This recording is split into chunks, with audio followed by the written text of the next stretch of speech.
Hey, welcome back to our Seattle Mariners franchise here at the Eagles Nest, I guess. Last episode we won against the Cleveland Indians 1-0 there in opening day thanks to a walk-off hit from Ryan Healy. So I kind of envision this next part. We'll sim through kind of the first half of April here. Maybe take a look at how the guys are doing, how the prospects are looking coming up. Just get an overall feel, and then next episode we'll play another game, and then we'll kind of alter every other episode kind of like that. Just taking a look, probably cut it even and just sim halfway through, and play this next Oakland game. So diving right in. Let's see how we finish up against Cleveland. Start off with a loss, not looking too good, but pick up a big win off the back of Felix Hernandez. Oh, that was not looking pretty. Trevor Bauer dominating us, and Mike Leake giving up a whole lot of runs to those Indians. But we took the series 2-1, starting off well. Then we go out to San Francisco, take another early loss. I don't want to play these critical situations, especially when we're up 6-0 big. Pretty big game there. Pretty big win. Here, let's take a look at why those Travelers do not have valid lineups. Starting a little earlier than I thought, but so they don't have, what is that? That's first, second, third, short, center, right, left. They don't have a DH right now. Guess we'll give that over to young Brandon Bishop and just kind of have him fill in, as he is that best player. Oh, let's check out their potentials really quick. Yeah, Brandon Bishop, I think, is the way to go. We'll fill him and get him some more time. He's got the highest overall and kind of the highest potential moving forward. If we keep simming, this game looking good.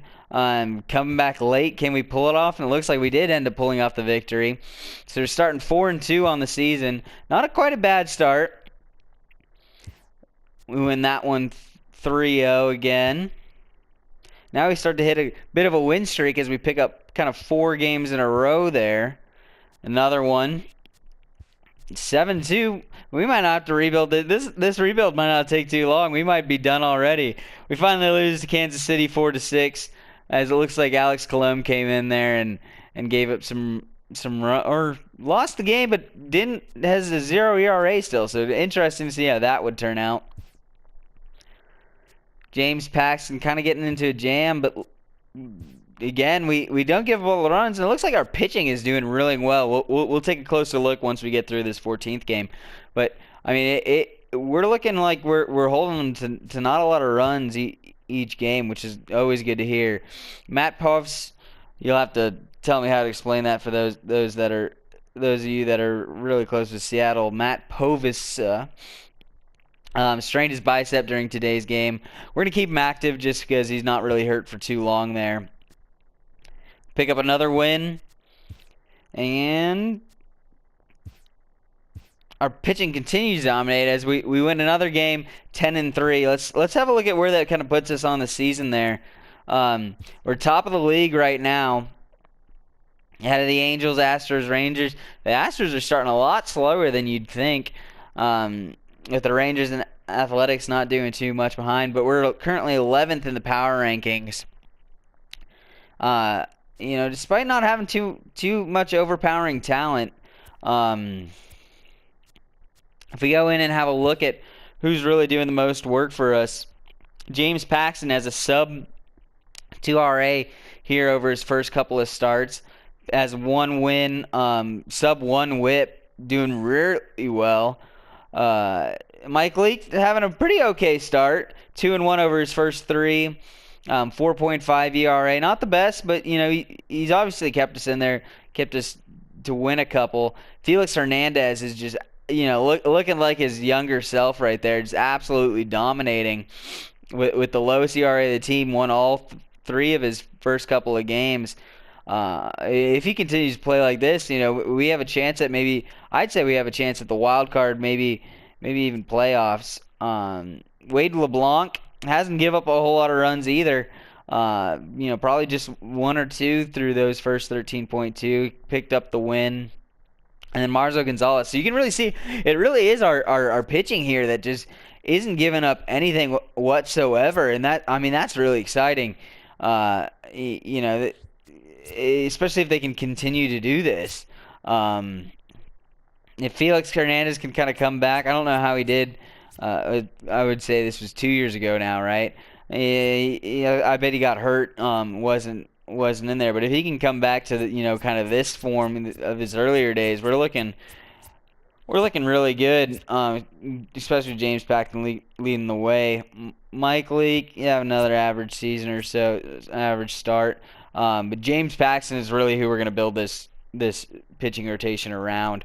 He's going to be our leader moving forward, especially with that A potential. Really had a breakout year to that 2017 year, and I believe he did pretty well this year. I'd have to go back in and check at his stats, but Seattle's in real life is really excited about this guy, and I think we should be really excited around him as well.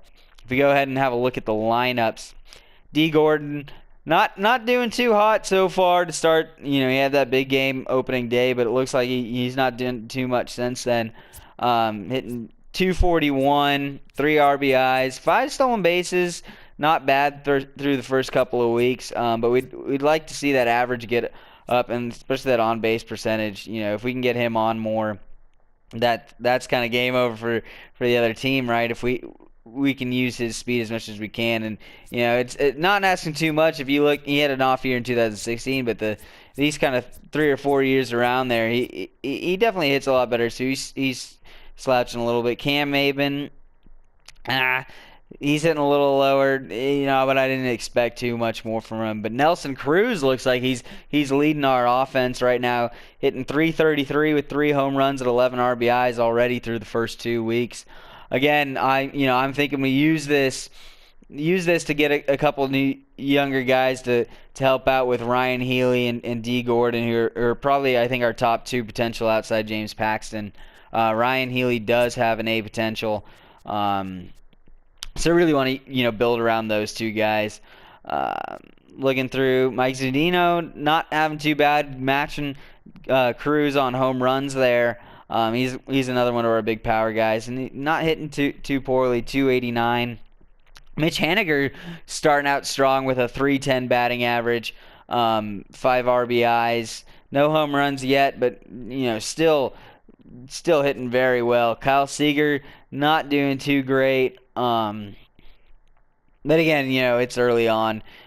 We can see some improvement, though. I do expect he's not. He hasn't traditionally hit as well as I expected. Gene Segura, absolute mess of a year so far. He's our poorest performing hitter, and he's actually expected to be one of our better hitters. The past 2 seasons he did over 300, and I believe he hit over 300 in 2018 in real life as well. So we really want to see more out of him, but right now not doing too hot. And then Ryan Healy kind of rounding this out with a nice, I'd say 270s is kind of that upper echelon where you're pretty good hitter, you're getting it done, you're no all-star, but you're getting it done for your team, and it's all that you can really ask. Donard Span kind of hitting there in the bottom. He's getting a little older now. Don't know how much more he'll keep going for us. We'll have to find a replacement, maybe over here with Ben Gamel coming in. He's not doing too hot off the bench either. So we'll take another look at that. I'll probably reorder this lineup a little bit more now that we're kind of seeing how people are hitting. I tend to like to have my faster. I like to order it how a normal manager would, with your faster, high on base percentage guys up front, followed by some of your power and better hitters. And it looks like we can already kind of start to reorder that based off of how everybody's doing.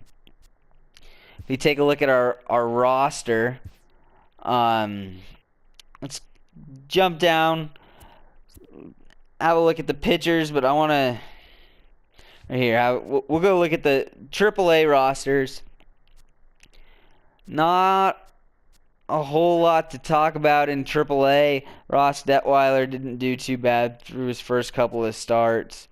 Not a whole lot to be seen from there. Robert Whalen looked like he's getting off start down there in Double-A. Not the highest potential, but he's already kind of borderline. We should call him up. So he does have some MLB experience. We might look to bringing him up there because he's doing pretty well to start. As well, Tucker Healy had a good first game. Yeah, and C average, decent, or C potential, decent overall for Double-A, but nothing too special right there. Go ahead and look at our lineups. Josh Stowers is starting pretty good through his first couple of games. He's got a B potential. Maybe we can look into doing something with him. Adam Law, third baseman, is looking pretty well. Like he's doing pretty well. Gordon Beckham, second baseman, with a lot of experience, a little older. That's why he's probably doing so well. He's probably trying to make a final push back up there. And then Seth Mayes-Breen, he actually went to the University of Arizona, where I currently go. So that's pretty exciting to have him. I did not know that he's a part of this team, so I'm going to be looking forward to seeing how he's doing going forward. He was very good here at the U of A. Very smart player. So definitely looking, maybe might go a little lenient on him on how he's doing, but he's starting off the year pretty hot. So I think that's about it for now. We won't look too much into, it's a little early to start looking into trades. I'll do some scouting on the kind of the side. If we look into some free agents, projected free agents, one person I am excited for is Patrick Corbin, who at the end of this year will become a free agent. Starting off with the Diamondbacks. I'm a pretty avid Diamondbacks fan. He started off very well. He definitely has a lot of potential. Definitely could do a lot of good work. And his contract ends up at the end of this. But there's also a lot of big names that are projected to become free agents at the end of this year that we're gonna have to look into. So let me know if there's anybody you want to look at specifically.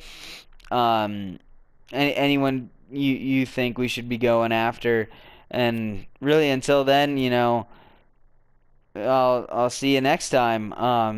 Go ahead, eat some popcorn, go learn some Spanish, maybe read a book or two, and have a good day. See ya.